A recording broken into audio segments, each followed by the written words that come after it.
to the Toyota halftime. Let's go places.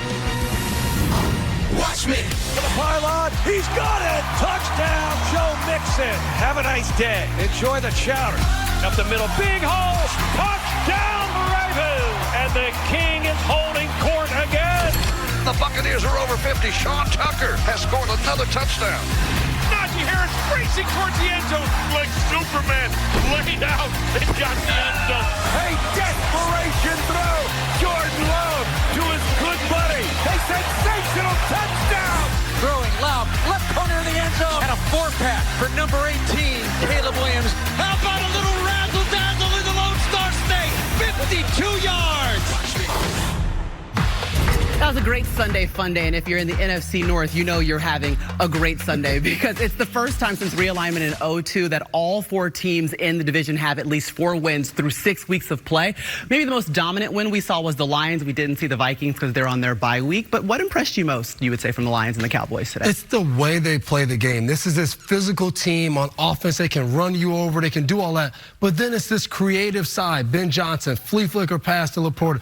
They did a hook and lateral to Penei Sewell. They just think of so many different ways to beat you, but they don't forget that they're a hard-nosed, tough football team. I just love the mentality they had going down to Dallas. 8 of the first 10 snaps on offense, they ran the ball. They wanted to establish the line of scrimmage, control those guys up front, and then all the other stuff started happening. They got great runners, great receivers. Ben Johnson does an amazing job mixing all this stuff together and pressuring you in so many different ways. Meanwhile, we saw Sir Caleb Williams having a day in London. Chris Sims, give us the tea. Sir Caleb did have a day, Maria. He was phenomenal today, and you got to give offensive coordinator Shane Waldron a lot of credit, too, here for this Bears transformation. Again, plays that look the same or start out the same and end up different. Fakes a little bubble screen here, screen to Roschon Johnson. He gets the first down. Now, it's the very next play. The defense just saw this. They flipped the formation around, okay? Now they're going to fake here, and then he's going to have Cole Kmet down the middle.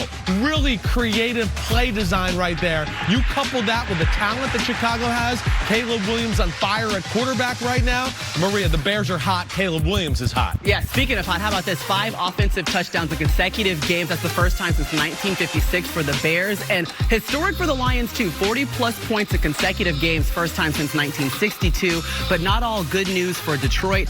Let's get the latest on Aiden Hutchinson's injury from Mike Florio. Yeah, Maria, he suffered a fractured tibia of the left leg today in Dallas. Immediate surgery, and he obviously will be out indefinitely, Maria. All right, thanks, Mike. We wish Hutchinson the absolute best. We got the Jets and the Steelers next Sunday night. Coming up, I'll talk with Sims about New York in the aftermath of Robert Saleh being fired. But first, discover the key to a bigger, brighter world in the all-new Camry from Toyota.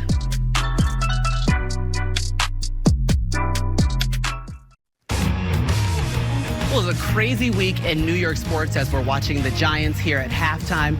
But it started with the Robert Saleh firing. We saw him in a press conference saying nobody's panicked. 24 hours later, we're hearing that Woody Johnson has fired him. What was your reaction, and what are you hearing out of the Jets camp? Well, shocked. The whole NFL was shocked, right? And people I talk to around the NFL that kind of know the situation in general, right? I think a lot of people think Aaron Rodgers had a hand in this, right? He got it fired, got Saleh fired. No, I think Woody Johnson had enough of the Robert Saleh experiment. He was done, and he wanted to move on. Okay, Nathaniel Hackett not fired, but apparently play calling duties no longer in his hands. What changes does that make, and what should we look forward to seeing next Sunday night when we have the Jets on? Well, I'm interested to see what changes as well. Everyone wants to jump on Nathaniel Hackett right now, right? And the problem with his offense. My point is, it's Aaron Rodgers' offense. Nathaniel Hackett in Denver, in Jacksonville before this, he didn't run an offense that we're seeing right now. So, yes, we changed the play caller, but is that going to change anything? We know Aaron Rodgers usually has his way when it comes to these type of things.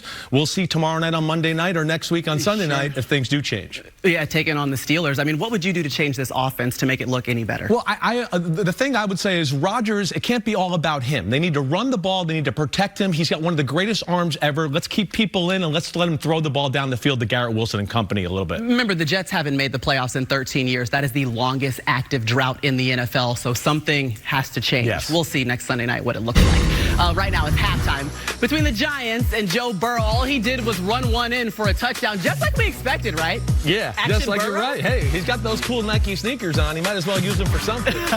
Back to the game after this. This has been the Toyota Halftime. Let's go places.